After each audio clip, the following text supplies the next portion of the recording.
यदि आप सफल होना चाहते हैं तो पहले खुद को पहचानिए कि आप कौन सी कैटेगरी में आते हो, फिर खुद को चौथी कैटेगरी में लाने का प्रयत्न कीजिए। अपनी पहली असफलता से निराश हो जाना। बहुत से लोग ऐसे होते हैं जो अपनी पहली असफलता से निराश होकर हार मान लेते हैं और दोबारा कोशिश नहीं करते।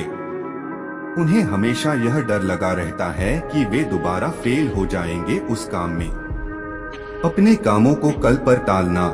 जो लोग किसी काम को करने की सोचते तो हैं लेकिन उसको कल पर टालते हैं, उन्हें सफलता हाथ नहीं लगती। हर काम समय पर होना जरूरी है। अपने कंफर्ट जोन से बाहर न आना। जो लोग सोचते हैं कि मैं ये करूंगा, मैं वो करूंगा, लेकिन वह करते कुछ नहीं। उन्हें सिर्फ अपने कंफर्ट जोन में रहना होता और बाद में लोगों के सामने बहाने बनाते। जिनके पास कोई लक्ष्य ही नहीं हो, ऐसे लोग जिन्हें पता ही नहीं है कि लाइफ में करना क्या है, वह किसी एक चीज पर फोकस नहीं कर पाते। ऐसे लोग आकाश की तरफ छोड़े गए बाण की तरह होते जिनकी अपनी कोई दिशा नहीं होती। ऐसे दिशाहीन लोग जिंदगी में कभी सफल नहीं हो पाते। दूसरों की असफलता पर आलोचना करना। बहुत से लोग दूसरों की असफलता को देखकर उन्हें प्रोत्साहित करने की जगह उनकी खिल्लियां उड़ाते हैं, जबकि उन्होंने खुद कभी कोशिश भी नहीं की थी। ऐसे लोग सिर्फ दूसरों की आलोचना करने में अपनी जिंदगी बिता देते हैं। जो कड़ी मेहनत नहीं करते। किसी भी लक्ष्य को हासिल करने के लिए उसके पीछे कड़ी मेहनत करनी पड़ती है, लेकिन बहुत से लोग मेहनत करने से कतराते हैं, जिसकी वजह से उन्हें वह रिजल्ट देखने को नहीं मिलता जो वो एक्चुअल में देखना चाहते हैं। ऐसे लोग जीवन में कभी भी आगे नहीं बढ़ सकते जिनके सोचने की शक्ति ही कमजोर हो गई हो।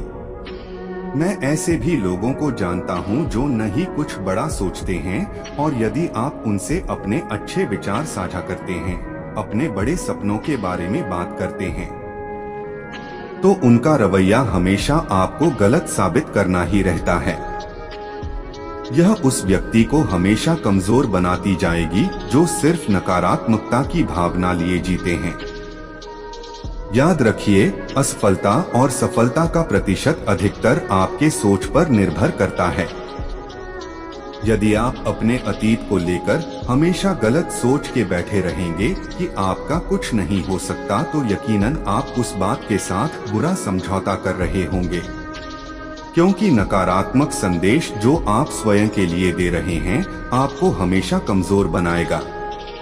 वही व्यक्ति जीवन में कोई बड़ा मुकाम हासिल करते हैं जो हमेशा अपने कार्य के प्रति समर्पित तथा सजग रहते हैं, और इसके विपरीत जो अपना जीवन सिर्फ आलस्य में बड़े बड़े ख्वाब देखते हुए उदासीन होकर बिताते हैं, जो जीवन में न तो खुद आगे बढ़ना चाहते हैं और जिसके अंदर कुछ पाने के लिए कीमत चुकाने की इच्छा भी नहीं होती, उसके सफलता के बारे में सोचना कोई बुद्धिमानी की बात नहीं होगी।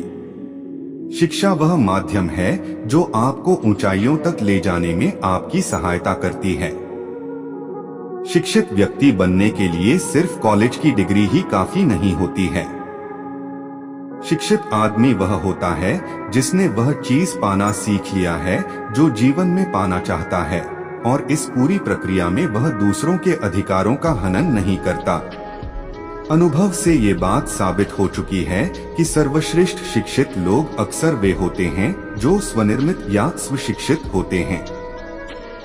इस बात को समझना बहुत ही जरूरी है कि लोगों को सिर्फ उनके ज्ञान के लिए पैसे नहीं मिलते, बल्कि इस बात के पैसे मिलते हैं कि वे अपने ज्ञान का किस तरह उपयोग करते हैं। शिक्षा के माध्यम से ही अपने अंदर उन गुणों को विकसित किया जा सकता है जिसके द्वारा आप एक सफल इंसान बन सकते हैं। अनुशासन का सीधा संबंध आत्मनियंत्रण से है। आत्मनियंत्रण मतलब खुद को पूरी तरह से अनुशासित करके रखना। खुद को अनुशासित करना सबसे कठिन कार्य रहता है, लेकिन याद रखिए, आप ही वो इंसान हैं जो आपकी जिंदगी बदल सकता है। शीशे के सामने खड़े होने पर आपको अपना सबसे अच्छा दोस्त और अपना सबसे बड़ा दुश्मन एक साथ खड़ा नजर आएगा। बेहतर होगा कि हम अपने नकारात्मक गुणों पर ज्यादा से ज्यादा कंट्रोल करने की कोशिश करें।